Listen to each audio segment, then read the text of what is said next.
আজ আমরা প্রথমেই যে খবরের দিকে নজর রাখবো তা হলো অসম রীতিমতো ভাসছে বন্যা কবলিত পরিস্থিতি এবং দিনের পর দিন সেখানে যে অবস্থায় দাঁড়িয়েছে সেখানে বহু মানুষের মৃত্যু হয়েছে। ইতিমধ্যে যে সংখ্যাটা পাওয়া যাচ্ছে ৭৫ জনের ইতিমধ্যেই মৃত্যু হয়েছে। অসমের ৭টি জেলায় একের পর এক শহর এই মুহূর্তে জলের তলায়। যদিও জল কিছুটা আস্তে আস্তে সরানো হচ্ছে বা সরছে আস্তে আস্তে, কিন্তু কোথাও গিয়ে সরে গেলেও এখনো পর্যন্ত মানুষের জীবনের যে অবস্থা তা একেবারে জীবন ধারণের বাইরে।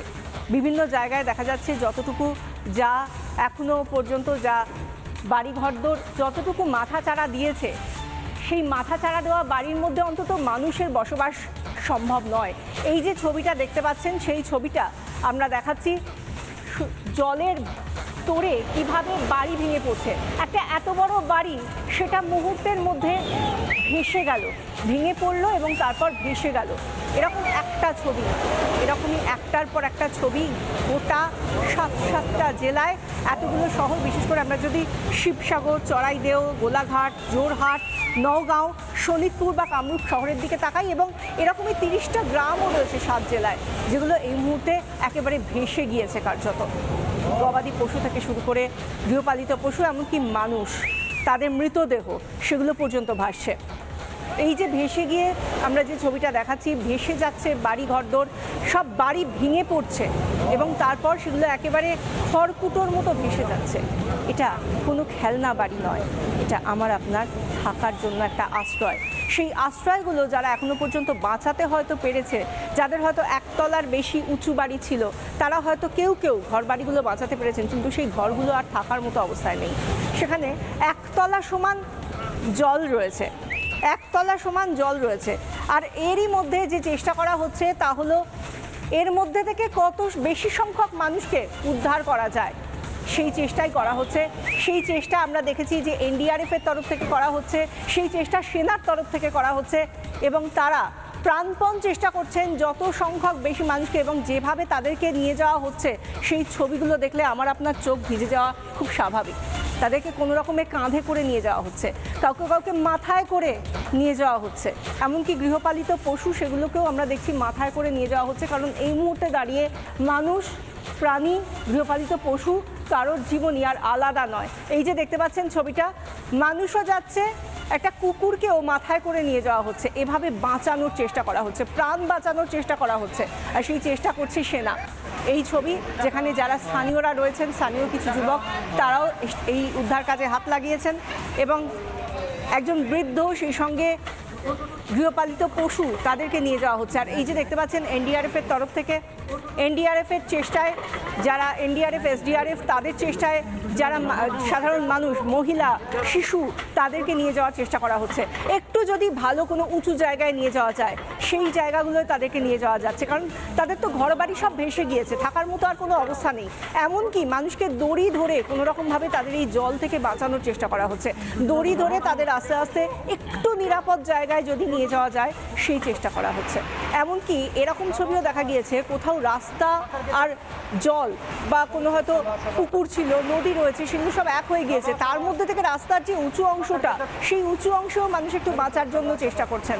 আর তার মধ্যেই চলছে সরকারের ত্রাণবিলির ছবিটাও আমরা দেখতে পাচ্ছি, যেখানে চেষ্টা করা হচ্ছে যে এই দুর্গত মানুষগুলোকে অন্তত জীবন ধারণের যে ন্যূনতম চেষ্টা, ন্যূনতম শর্ত, সেগুলো যাতে একটু খাদ্য, একটু ওষুধ, একটু ওআরএস, একটু জল, এগুলো যদি দেওয়া যায়। অনেকে ছাদে আশ্রয় নিয়েছেন। এই মুহূর্তে দাঁড়িয়ে যেটা বলছিলাম যে একতলা যাদের বাড়ি, একতলা পর্যন্ত তো জল উঠেই গিয়েছে, যাদের আরেকটু উঁচু বাড়ি তারা চেষ্টা করছে ছাদে উঠে যদি বাঁচা যায়, ছাদে উঠে যদি নিজেদের পরিবারকে, শিশুদের বা নারীদের, পুরুষদের, কোনো রকম বৃদ্ধদের, তাদের যদি কোনো রকমে একটু বাঁচানো যায়, তাদের প্রাণটা যদি রক্ষা করা যায়, সেটাই চেষ্টা করা হচ্ছে এবং প্রশাসন তাদেরকে সাহায্য করার চেষ্টা করছে। কিন্তু মাথায় রাখতে হবে, অসমে বরাবরই বন্যা হয়, কিন্তু গত কয়েক দশকে এই বছরে যে বন্যা হয়েছে সেরকম চেহারা দেখা যায়নি। এতটাই প্রাকৃতিক বিপর্যয় এবার অসমকে গ্রাস করেছে যে এর মধ্যেই আমরা দেখছি কি যে কিছুটা হলেও জল নামছে।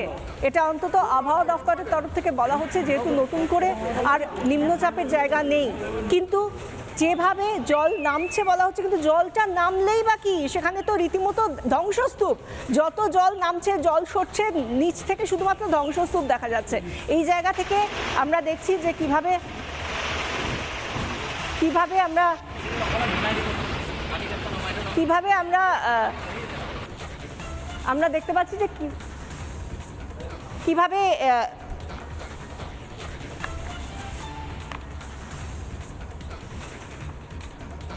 এই চেষ্টাটা করা হচ্ছে যাতে তাদেরকে একটু সাহায্য করা যায়, কিন্তু কোথা থেকে চেষ্টাটা করা হলেও তারা সফল হতে পারছে না। কারণ এখানে দেখা যাচ্ছে মানুষ ভেলায় করে যেখান দিয়ে যাচ্ছে, হয়তো আপনার আমার চোখে মনে হবে যে এটা কোনো পুকুর, এটা কোনো নদী, তা নয়।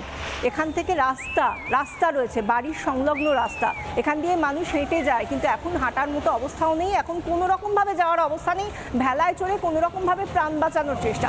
হিমন্ত বিশ্ব শর্মা, অসমের মুখ্যমন্ত্রী, এই দুর্গত মানুষগুলোর জন্য কি বলছেন শুনুন। মই ভাবো যে আৰু 4গৰাকী মিচিং আছে, 70-75 হয়তো হ'ব পাৰে, কিন্তু আমি প্ৰথমতে যিটো অনুমান কৰিছিলোঁ সকলো ৰেস্কিউ হ'ল আৰু সকলো অঞ্চলত বান সাহায্য এতিয়া যাব পাৰিছে। এতিয়া সেই অসুবিধা বৰ্তমান নাই, এতিয়া পানীও কমিছে, কিন্তু শিৱসাগৰ আমরা শোনালাম অসমের মুখ্যমন্ত্রী, তিনি বলছেন কিভাবে এই রকম ভয়ঙ্কর বন্যা, যেটা আমরা বলছিলাম যে কয়েক দশকে এরকম বন্যার ছবি অসম দেখেনি। প্রত্যেক বছরই এরকম ছবি হয়তো দেখা যায়, কিন্তু এতটা ভয়ঙ্কর ছবি, এত মৃত্যু মিছিল, এভাবে মৃতদেহ ভাসছে, এভাবে গবাদি পশু থেকে মানুষ, সবার প্রাণের দাম এক হয়ে গিয়ে তারা সবাই ভাসছে রীতিমতো বন্যা কবলিত পরিস্থিতিতে, এরকম ছবি, এতটা ভয়ঙ্কর ছবি এর আগে আমরা দেখিনি। কিন্তু এবার দেখুন, উদ্ধার কাজের ছবি তো দেখিয়েছি, কিন্তু ক্ষতির কি পরিমাণটা, কি ভয়ঙ্কর ছবিটা, ধ্বংসস্তূপের ছবিটা দেখুন। এই যে বলছিলাম জল আস্তে আস্তে নামছে, জলের স্তর যত নামছে তত আরও পরিষ্কারভাবে ফুটে উঠছে যে কত ধ্বংসলীলা চালিয়েছে এই বন্যা।